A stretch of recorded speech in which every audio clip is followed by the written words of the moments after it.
No i potem mianowali Czerniakowa jako...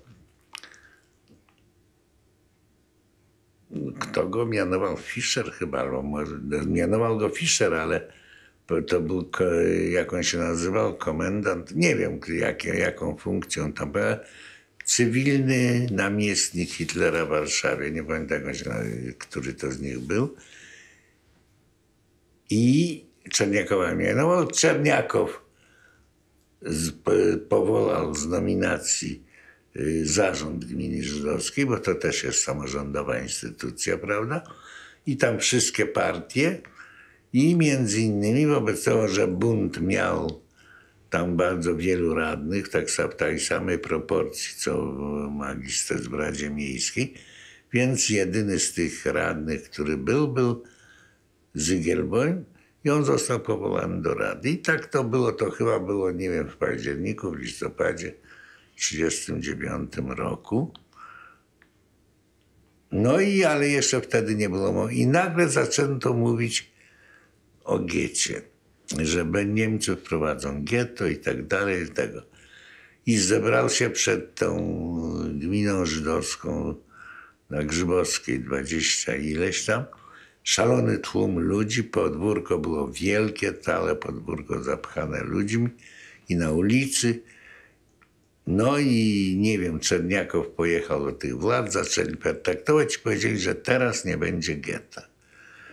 No odbywało się, więc ktoś miał przemówić do tego tłumu, żeby poszedł do domu, żeby nie stał tam, bo zimno było.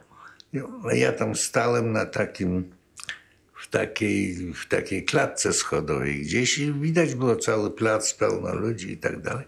I nagle wystawili stół i Artur wszedł na ten stół i powiedział, że wrócił Czerniakow z rozmów z Niemcami, teraz getta nie będzie, ale od razu tak palnął taką mówkę i tak dalej, że ten faszyzm, co dziś istnieje i tak dalej, to on się skończy i że u nas będzie też dobrze i my tutaj zwyciężymy i tak, bo faszyzm przegra.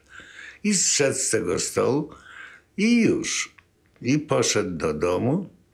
Nie wiem, czy poszedł do domu, czy gdzieś poszedł, ale w każdym razie po paru godzinach przyjechało gestapo, gdzie on jest, ten mówca, który tu buntuje przeciwko Niemcom. Więc już on się więcej tam nie pokazał w tej gminie żydowskiej i zaczął się ukrywać. Ukrywał się. On był znany, to była znana postać w Warszawie, także to nie był człowiek, który by w getcie mógł, który by wśród Żydów mógł chodzić i by się ktoś nie znalazł, który by go nie więc on wychodził, nie poznał, nie wskazał i tak dalej, bo takich łobuzów nigdy nie brakuje. Nie wiadomo, czy by tak było, ale dla pewności on się ukrył. W każdym razie zdecydowano tak, że on nie może zostać w Warszawie, że ma wyjechać do Belgii. No. Ale przecież nie ma papierów, nie ma paszportu, nie ma wizy, nie ma nic. Więc jak to zrobić? Spak był premierem w Belgii. Spak to była rodzina Estery Alteriwińskiej, bo jej siostra miała męża, zapomniałem jego nazwisko oczywiście, jak to mówię, profesora Politechniki, który zbudował pierwszy tunel aerodynamiczny dla samolotów. Był to dziwak straszny, ale wielki uczony. I jakoś byli spokrewnieni ze Spakiem, bo ona w Belgii miała dwie siostry, jedną lekarkę i jedną właśnie żonę tego profesora, która była wielką działaczką społeczną tam. Ona jeździła, ona też nie dostała, przecież rząd sanacyjny nie był aniołem, jak wiecie, przed wojną. Nie dawali jej paszportu. Więc ona jeździła na paszport do Belgii, na paszporcie swojej siostry. Były podobne, więc nic nie szkodziło. Różnica 2-3 lat, celnik nie widział, straż graniczna widziała, więc ona jeździła.